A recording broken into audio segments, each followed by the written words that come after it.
करेंगे, स्टे हमारे बन चुके। अब हमने बॉर्डर के बैम्बू को आपस में कनेक्ट कर दिया।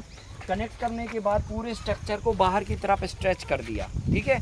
तो यहाँ से ये इस तरफ कर दिया, वहाँ से इस तरफ, इस तरफ से इस तरफ, इस तरफ से, तो कुल मिला के ये स्ट्रक्चर अब ऐसे हो गया, चारों तरफ से बाहर की तरफ मूव हो गया।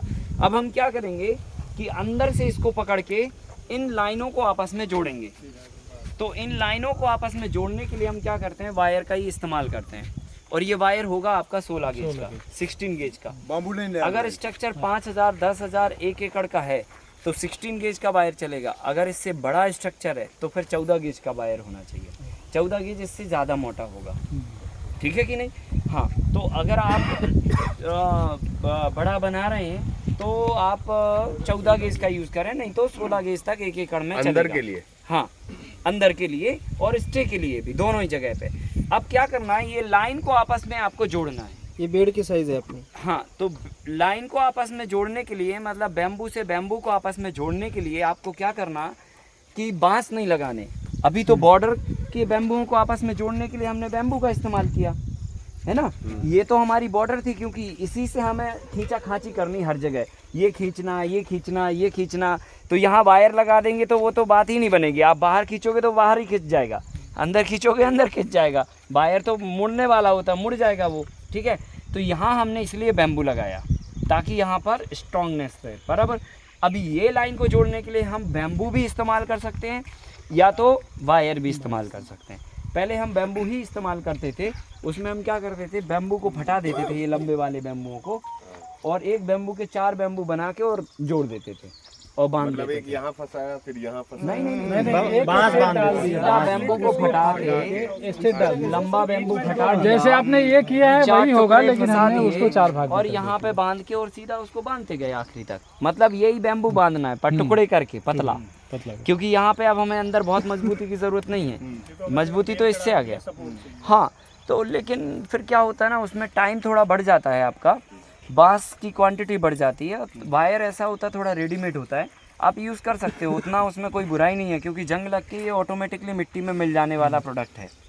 आप अगर इसको जब 5 साल बाद ये जंग लग जाएगा, इसमें आप इकट्ठा करके मिट्टी में दबा दो, वो मिट्टी में मिल जाएगा। तो डिस्पोजेबिलिटी है, इसलिए हम इसका यूज़ कर सकते हैं। अब हम क्या करेंगे, ये लाइन को आपस में जोड़ने के लिए पहले लाइन देखेंगे कि लाइन आ कहाँ रही हमारी।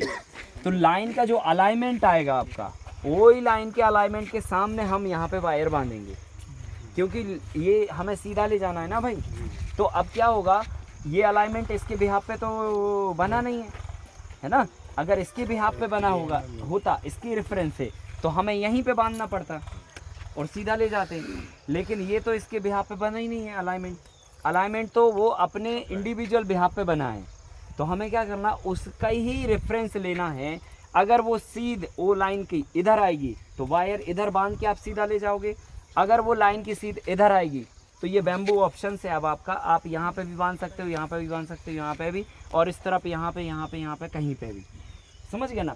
पर लाइन का अलाइनमेंट आना चाहिए। जहाँ पे भी आएगा कि हाँ नहीं ये लाइन तो इधर आ रही है, तो वायर इधर बंधेगा और फिर इधर से सीधा ले जाओगे, क्योंकि हमारा पर्पस है वायर को सीधा और लाइन को सीधा ले जाना। क्लियर। ऐसे इस तरफ ऐसे सभी जगह ऐसे करोगे, आखिरी में भी उस तरफ यूँ करोगे। तो ऐसा भी काउंट कर सकते हैं ना सर? कैसे? ये आखिरी से 5 फीट है, 10 फीट है, अपने काउंट कर लिया। नहीं उधर से फिर नहीं, ऐसा वो नहीं हो पाता है। वो तो सिंपल है, आप इधर बाहर लाइन पे खड़े हो और ये लाइन देख लो। तो अगर हम ये लाइन को देखेंगे तो ये इधर बनेगा वायर, इधर वायर बांध के और सीधा खींच के वायर उधर बांध देंगे। तो अब हम क्या करेंगे, ऐसा इंटरलॉक करेंगे ऐसे, ठीक है। मतलब यहाँ से इसको यूं खींचेंगे और उसको वहां से यूं खींचेंगे। अच्छा, समझ गए ना।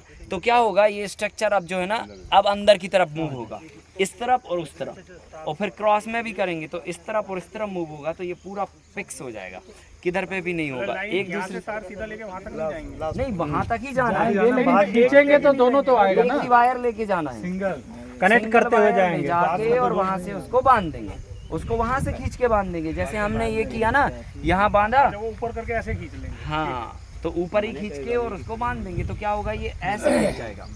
तो ये बाहर खींच रहे हैं स्टेज को, और अंदर हमने वायर से उसको खींच दिया। तो ये स्ट्रक्चर फिर अब अंदर की तरफ मूव हो गया। तो अब बाहर ये खींच रहा, अंदर ये वायर खींच रहा, अब ये लॉक हो गया।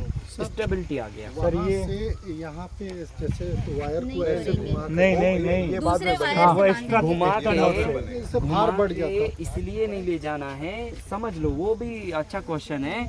घुमा के अगर ले गए हम और ये 2 साल बाद सड़ गया नीचे का मामला सारा हिला। बैम्बू, तो क्या करना पड़ेगा? अभी ये वापस अनलॉक तो कर नहीं सकते हो वायर, कैसे करोगे आप? क्योंकि अनलॉक किया तो उसमें सारा जाला बना हुआ है, आप खोल ही नहीं सकते हो, क्योंकि वहां से आप खोल भी दोगे तो आप उस वायर को यहाँ तक ला ही नहीं सकते, क्योंकि क्रॉस में सारे जाले बुने हुए हैं। हमें इन्हें पोल्स को अटैच नहीं करना है। करना है हाँ। एक्स्ट्रा नोट से। तो क्या करना, घुमा के नहीं ले जाना, नोट लेके आप सीधा लेके जाओ और फिर इंडिविजुअल उसको बांध दो, अलग से टुकड़े से बांध दो। और फिर जब खोलना इसको तो अलग से खोल के इसको चेंज कर दो और फिर वापस बांध दो, ऐसे। चलो सर ये कितने गेज का है? 20? ये 20 गेज का है। अब लेके आओ वो ये वाला लगेगा ना। नया बंडल लाया अंदर में जो लगा